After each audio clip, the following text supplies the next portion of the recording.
야곱의 아내 라헬이 아들이 없어서 간절히 기도를 했습니다. 그 소원을 하나님께 낱낱이 아뢰었는데 하나님께서 야곱의 아내 라헬의 기도를 들으셔서 응답으로 주신 아들이 요셉입니다. 출애굽기 30장 22절 하나님이 라헬을 생각하신지라. 생각했다는 히브리 말에는 세 가지 의미를 포함하고 있는 중요한 단어입니다. 생각했다는 말은 사랑했다는 말이 포함되어 있고 일일이 챙기셨다는 말도 포함되어 있습니다. 나는 내 아내를 생각한다. 그 말에는 아내를 사랑한다는 말도 있고 아내의 불편한 것을 제하고 아내가 원하는 것을 챙긴다. 합친 단어입니다. 하나님이 라헬을 생각하신지라. 생각하시고 사랑하시고 라헬이 생각하는 기도하는 기도를 일일이 챙기신지라. 그런 의미가 포함되어 있습니다. 하나님이 그의 소원을 들으시고 라헬이 밤낮 기도하는 것이 하나님 아들 하나 주십시오. 태를 열어주십시오. 그 기도를 들으셨습니다. 23절 그가 임신하여 아들을 낳고 이르되 하나님이 내 부끄러움을 씻으셨다 하고 24절에 아들 이름 짓는 얘기가 나옵니다. 그 이름을 요셉이라 하니 여호와는 다시 다른 아들을 내게 더하시기를 원하노라 하였더라.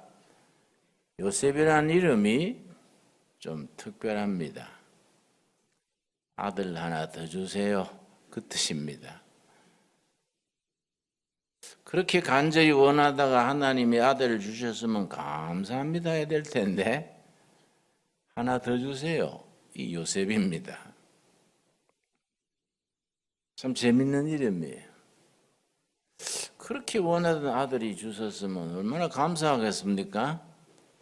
하나님 참 감사합니다 이래야 될 텐데 아들 낳자마자 하나 더 주세요.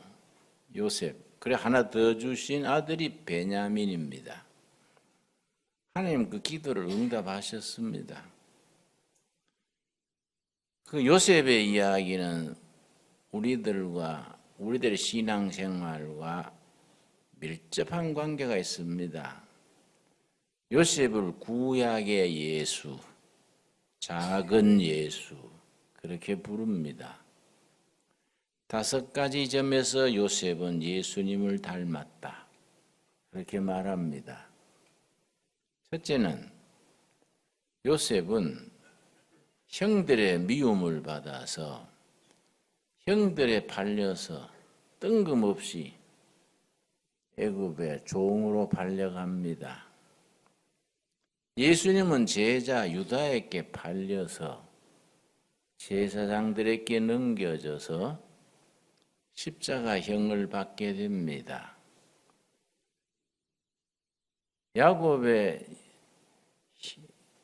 요셉의 형들이 야곱의 아들들 중에 요셉의 형들이 동생을 미워해서 종으로 팔 때 값을 은 20냥을 받았습니다. 예수님은 제자 가룟 유다가 스승을 넘길 때 은 30냥을 받았습니다. 세월이 지나니까 인플레가 된 거지요. 그 점이 닮았다. 둘째는 요셉은 보디발의 집안에 종으로 들어가서 성심으로 섬겼습니다. 그런데 모함을 받아가지고 죄 없이 왕의 제수들을 가두는 감옥에 들어갔습니다. 왕의 제수란 말은 반체제 인사, 요즘 말로 말하면 반체제 인사들, 정치범입니다. 그 당시에 정치범들은 당대 왕이 죽어야 석방됩니다. 그 왕이 살아있는 동안 평생 그 감옥에서 햇볕 보지 못하고 살다가 죽습니다. 그 점이 예수님이, 죄 없으신 예수님이 고난당하시고 죽으시고 무덤에 묻히신 거에 비유합니다. 세 번째는 그 요셉이 바로왕의 꿈을 해석을 잘해서 죄수 신분에서 30살 나이에 총리로 발탁이 됩니다. 하늘같이 높아진 거지요. 예수님이 죽음을 이기시고 무덤을 여시고 부활하신 거에 비유합니다. 넷째는 요셉은 닥치는 7년 흉년 불경기지요. 7년 불경기에 탁월한 경제 정책을 세워서 당시의 중동 지방의 수많은 백성을 구했습니다. 그 예수님이 십자가의 피로 많은 영혼들을 구원한 구원 역사에 비유합니다. 다섯 번째 요셉이 예수님을 뭘 닮았느냐? 요셉의 평생에 한 점의 약점, 허물이 없습니다. 성경에 평생 동안 허물과 약점이 기록되지 않는 인물이 둘이 있는데 요셉과 여호수아입니다. 요셉은 평생에 흠과 티가 없이 아주 깨끗하게 거룩한 삶을 살았습니다. 그 점이 흠 없으신 예수님을 우리가 연상하게 합니다. 요셉이 죽을 때 모습이 창세기 마지막 장 50장 마지막 절에 요셉의 죽을 때 얘기가 나옵니다. 출애굽기 50장 찾으셨지요? 자, 24절. 요셉이 그의 형제들에게 이르되 나는 죽을 것이나 몇 세 죽는다고요? 110세. 하나님이 당신들을 돌보시고 당신들을 이 땅에서 인도하여 내사 아브라함과 이삭과 야곱에게 맹세하신 땅에 이르게 하시리라. 무려 400여 년 뒤에 400몇 년 뒤에 이루어질 일을 미리 예언하는 겁니다. 역시 요셉이 하나님의 사람이지요. 지금 우리가 애굽 땅에 살지만은 언젠가 우리 조상 아브라함의 하나님, 이삭의 하나님, 우리 아버지 야곱의 하나님이 우리를 이 땅에서 해방시켜 줄 것이요. 그때 나를 내 시체를 메고 나가 주세요. 그렇게 유언을 했는데 이게 뭐 1, 20년이 아니고 400여 년. 400년 전에 유언을 한 겁니다. 그럼 400년 동안에 시체가 흙이 되었을 거 아닙니까? 근데 그걸 어떻게 하느냐? 26절입니다. 요셉이 110세 죽음에 그들이 그의 몸에 향재를 넣고 애굽에서 입간하였더라. 에집트의 왕들이나 귀족들은 시체를 미라 처리합니다. 내장을 다 드러내고 향료를 넣어서 방부제지요. 그러고 뇌에도 참 요즘 미라 속에서 그 감탄을 해요. 그 왕이나 귀족들이 뇌 수술을 해서 머리에 골수를 뽑아내고 거기에 향유를 넣는 거야. 내장도 다 오장육부를 드러내고 시체가 썩지 않게. 그 왜 그렇게 하느냐? 애굽인들이 가지는 내세관, 죽는 걸로 끝나는 것이 아니다. 내세가 있다. 이래 생각했기 때문에 시체를 보존하는 거지요. 그래 요셉도 총리 출신이니까 전부 미라 처리를 한 겁니다. 그걸 400몇 년 동안 준비했다가 모세가 인도해가지고 출애굽할 때에 400년 전의 유언을 기억해서 그걸 메고 나가는 겁니다. 그런 거 보면 참 성경이요 아주 일관됩니다. 출애굽기 13장 19절 한번 보겠습니다. 출애굽기 13장. 우리가 이런 부분을 감탄하게 되지요. 어떻게 400년 전의 유언을 그렇게 기억했다가 후손들이 지키게 될까? 아주 감탄합니다. 출애굽기 13장 19절 말씀. 모세가 6월절을 지나고 그 다음 날 애굽을 벗어날 때에 모세가 요셉의 유고를 가졌으니 미라 처리되어 있는 유고를 가졌으니 이는 요셉이 이스라엘 자손으로 단단히 맹세하게 하여 이르기를 하나님이 반드시 너희를 찾아오시리니 너희는 내 유고를 여기서 가지고 나가라 하였음이라. 창세기 50장 마지막 부분에 예언했던 것을 모세가 지키는 것. 광야 40년간 그 얼마나 힘들었습니까? 그런데도 요셉의 유고를 버리지 아니하고 손상되지 않게 지키다가 언제 가나안 땅에 묻느냐 하면은 여호수아 24장 32절입니다. 여호수아 24장 32절. 나는 이런 말씀 천천히 살펴 읽으면서 은혜를 받는데 우리 성도님들도 성경을 좀 더 깊이 전체로 읽으면서 구절 읽으면서 함께 은혜 받을 수 있게 되기를 바랍니다. 자, 여호수아 34장 32절. 24장 여호수아 24장 32절. 내가 다르게 말했습니까? 일단 나이 탓이요.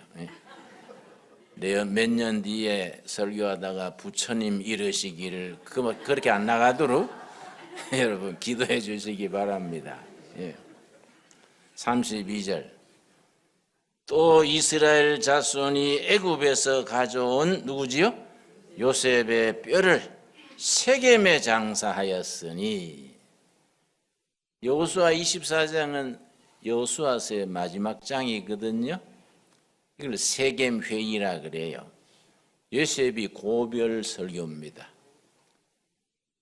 이스라엘 백성 12지파 핵심 일꾼들을 다 세겜 땅에 모아놓고 영적 단합대회를 하는 겁니다. 그래서 세겜 회의를 이스라엘의 부흥회라 그럽니다. 이것은 야곱이 큰 크시티를 주고 100크시티를 주고 세겜의 아버지 하몰의 자손들에게 산 밭이라 그것이 요셉 자손의 기업이 되었더라. 그래서 요셉의 시체를 그 세겜 땅에 묻고 그 지역 전체를 요셉의 자손들이 차지하는 땅으로 그렇게 배정을 했습니다. 요셉의 평생의 요셉의 따라다니기 꿈꾸는 자 요셉입니다. 우리 창세기 한번 찾아보겠습니다. 꿈꾸는 자 요셉 37장 18절입니다. 창세기 37장 18절 말씀. 아주 상징적이고 의미가 있는 본문입니다. 요셉의 12아들, 야곱이 12아들인데 야곱이 한 가지 잘못했습니다. 자식을 편애를 했습니다. 그렇게 애지중지하던 아들 요셉이 총명하고 하는 일이 다른 애들하고 다르니까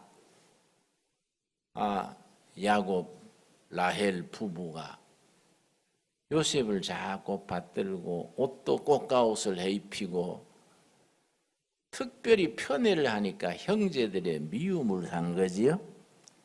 우리 자식 키울 때 아주 조심해야 됩니다. 큰아들은 공부도 잘하고 모범생인데 둘째 아들은 이거 뭐 땡땡이 치고 공부도 못하고 하면은 야, 네 형 닮아라. 정말 저는 다리 밑에 주워 왔나? 그러고 자꾸 차별을 하면 어린 나이에 상처가 돼요. 이 개가 빗나가게 되는 겁니다. 애가 기가 죽고 애가 재구실을 못하는 거예요. 편애라는 것은 부모로서 하면 안 됩니다. 고루고루 거기에 맞도록 베풀어야 되는데 요셉은 자꾸 받들어주고 다른 형제들은 그렇게 못하니까 이 형제들이 동생을 미워하게 됩니다. 그래서 37장 18절 어느 정도 미움이 커졌느냐 하면은 요셉이 그들에게 가까이 오기 전에 그들이 요셉을 멀리서 보고 죽이기를 꾀하여 형제의 미움이 얼마나 빗나가 버렸는지 없애버리자. 아버지 어머니 사랑을 독차지하는 요셉을 없애버리자. 그리고 뭐라고 불렀느냐 19절 서로 이르되 꿈꾸는 자가 오는도다. 꿈쟁이. 요셉의 별명이 뭐라고요? 꿈꾸는 자. 영어로 드리머. 꿈쟁이가 오는도다. 그러니까 요셉의 일생의 꿈과 관계 있습니다. 여러분, 나는 이걸 좀 영적으로 넓게 생각합니다. 어렸으나 젊었으나 나이 들어도 꿈이 있는 인생 될 수 있기를 바랍니다. 이 요셉이 꿈꾸는 자. 요셉은 어린 시절부터 그 일생이 꿈과 관계에 있었습니다. 나중에 억울하게 옥살이 할 때에 꿈 얘기가 나오는데 바로왕이 꿈을 꿨지요.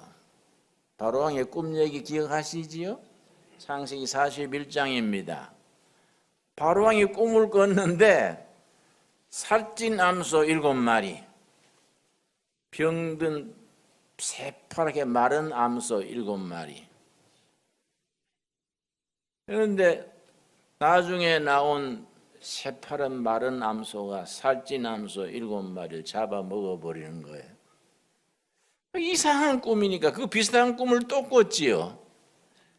그래서 신하들 불러가지고 이 꿈이 무슨 꿈이냐. 신하들이 그걸 어떻게 해석을 하겠습니까?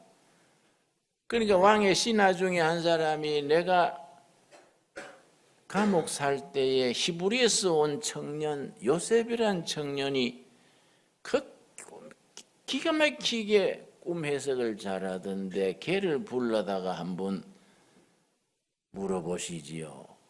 그래서 감옥에서 왕의 제수 정치범 반체제 인사를 가두는 거기서 불름받아 가지고 왕 앞에 갔습니다. 거기서 하나님이 영감을 주시고 지혜를 주셔서 그 꿈을 해석하는 얘기가 나옵니다. 창세기 41장 32절입니다. 창세기 41장. 그래서 요셉의 이 얘기를 읽으면은 참 은혜가 돼요. 41장 32절 말씀. 옛날에 지나간 흘러간 가요 같은 얘기로 끝내지 말고 지금 우리에게 주시는 살아계신 하나님의 말씀으로 받을 수 있기를 바랍니다. 자, 32절 말씀. 바로께서 요셉이 바로왕 앞에서 꿈풀이를 하는 겁니다. 바로께서 꿈을 2번 겹쳐 꾸신 것은 하나님이 이 일을 정하셨음이라 하나님이 속히 행하시리니 이제 바로께서는 명철하고 지혜 있는 사람 택하여 애굽 땅을 다스리게 하소서. 그 요셉이 해석을 했지요. 살찐암소 7마리는 앞으로 당하는 7년 풍년, 요즘 말하면 호경기요. 7년 호경기. 그런데 호경기에 흥청망청하고 잔인해다가는 큰일 난다. 7년 호경기 다음에 7년 바싹 마른 암소 7마리는 7년 흉년이요. 요즘 말하면 불경기죠. 대공황이지요. 그게 올 조짐입니다.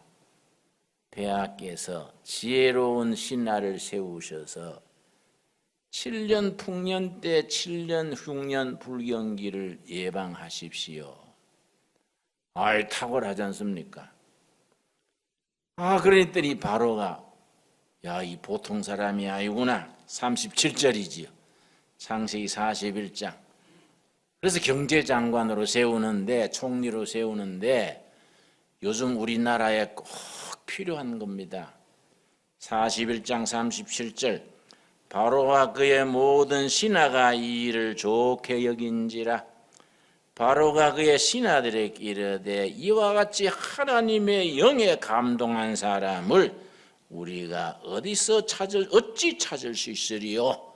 바로는 하나님 믿는 사람도 아닌데 보통 사람이 아니다. 하나님의 신에 감동한 사람, 우리식으로 말하면 성령 충만한 사람, 하나님으로부터 지혜와 총명 분별을 받은 사람이다. 네가 경제총리가 돼서 이 대비를 하라. 30살에 경제 담당 총리가 된 거지요. 애굽은 대제국이라 총리가 3사람이에요. 군사 담당, 정무 담당, 경제 담당. 총리가 됐습니다. 그래서 7년 흉년 풍년 동안에 곳곳에 창고를 지어서 곡식을 쭉 비축했다가 다가오는 7년 흉년 대재난에 전 국민을 살렸지요. 여러분, 그 나라를 어떤 인재들이 이끄느냐에 따라서 달라집니다. 정말 우리가 요셉 같은 그런 일꾼을 주시도록 기도해야 됩니다. 여러분, 일본서 나온 책 중에 기업에는 수명이 있다, 이런 책이 있습니다. 제가 갖고 있어요. 일본 명치 유신이 1886년에 성공했는데 일본이 아시아에서 처음 산업 국가로 먼저 발돋움했지요. 명치 유신 이래 100년 동안 일본에 등장한 100개 대기업을 뽑아서 연구한 책입니다. 명치 유신 이래 100년 동안에 등장했던 100개 기업들 중에 수명을 조사했어요. 평균 수명이 30년. 한때 전국 최고의 재벌급이 30년 안팎으로 사라지는 겁니다. 기업의 수명이 있다. 그런데 80년, 100년 돼도 사라지지 않는 기업이 있어요. 미쓰이, 미쓰비시 뭐 이런 거 있지요? 마츠시다 이런 건. 이거는 30년 수명을 넘어서서 80년, 100년 나가는 거예요. 그 기업은 왜 그렇게 수명을 넘어섰냐? 불경기에서 호경기를 준비하고 호경기일 때에 허리띠 쫄라매고 불경기가 갈 것을 준비했는 기업, 그걸 쭉 섰어요. 하나님의 사람들은 시대를 먼저 보고 준비할 수 있는 영적 그런 감수성이 있어야 합니다. 그 요셉이요, 자기 형들을 나중에 만났지요. 만나가지고 뭐라 그럽니까? 41장 37절입니다. 45장 5절입니다. 45장 5절. 우리가 이런 신앙을 가져야 됩니다. 45장 5절 말씀. 당신들이 나를 이곳에 팔았다고 근심하지 마소서, 한탄하지 마소서. 하나님이 생명을 구원하시려고 나를 당신들보다 먼저 보내셨나이다. 형님들이 나를 못된 마음으로 보낸 게 아닙니다. 하나님이 나를 먼저 보낸 겁니다. 왜냐? 이 7년 대불경기 대흉년에 수많은 영혼을 구원케 하려고 하나님이 보내신 겁니다. 이걸 섭리사관. 하나님의 섭리가 세상을 이끄신다. 요즘 나라가 정치적으로 어렵지요. 걱정하는 사람이 많습니다. 나는 걱정하지 마라 그래요. 하나님의 섭리로 잘 될 깁니다. 난 믿습니다. 그렇게. 우리 걱정해서 될 일이 아니고 하나님이 이 나라의 미래를 밝은 길로 인도하실 줄 믿습니다. 7절 말씀. 하나님이 큰 구원으로 당신들의 생명을 보존하고 당신들의 후손을 세상에 두시려고 나를 당신들보다 먼저 보내셨나니 형님들이 나쁜 마음으로 나를 보낸 게 아니다. 하나님이 나를 이곳으로 보냈다. 그래서 8절이 결론이지요. 그런즉 나를 이리로 보낸 이는 당신들이 아니요 하나님이시라.